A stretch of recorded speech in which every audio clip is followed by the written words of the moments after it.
Hello, আমার রান্নাঘরে তোমাদের সকলকে স্বাগত বন্ধুরা। আজকে আমি একটা পুরোপুরি বাঙালি পদ রান্না করছি। সেটা হলো লাউ শাকের ভর্তা বা লাউ পাতার ভর্তা।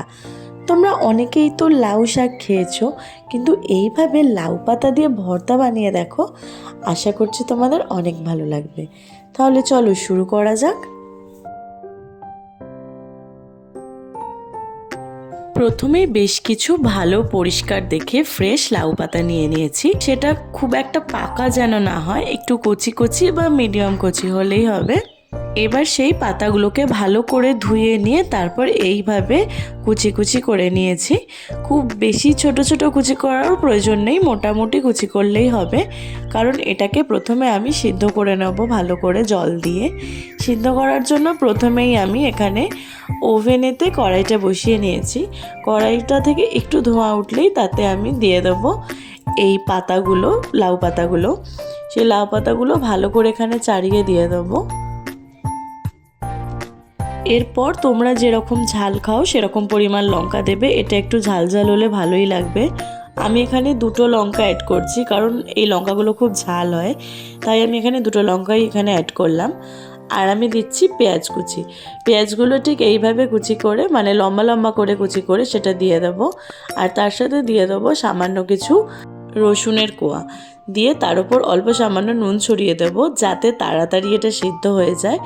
এইবার এর ওপর হাতে করে অল্প সামান্য জল ছিটিয়ে দেবো চারপাশ থেকে, যাতে তলাটা না ধরে যায়।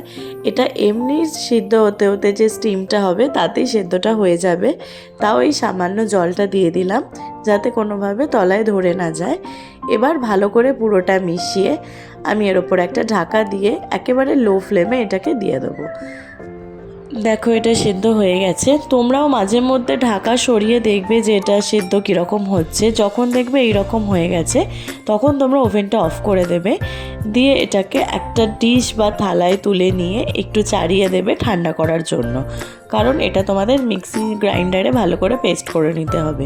ঠান্ডা না হলে কিন্তু পেস্ট করা যাবে না।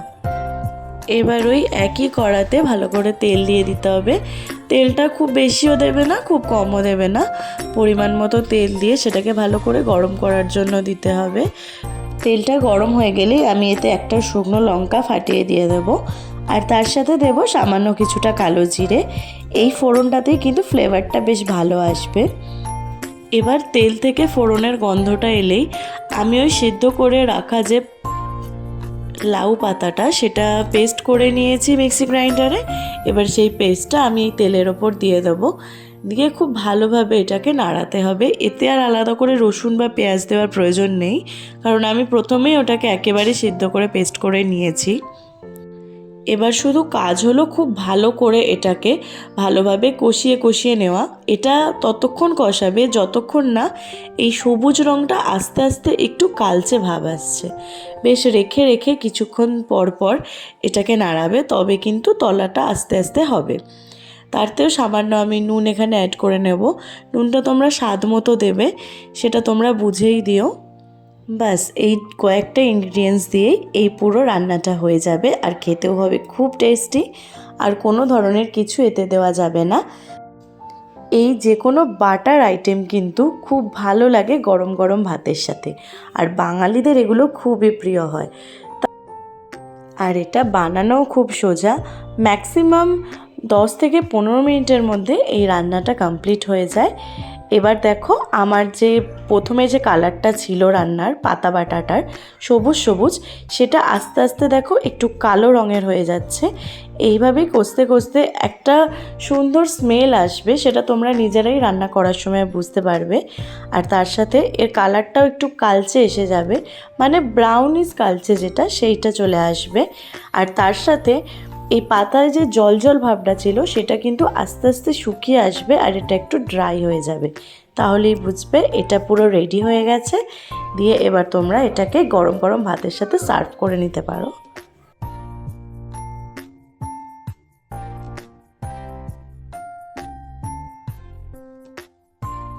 বাস কমপ্লিট আজকের রান্না।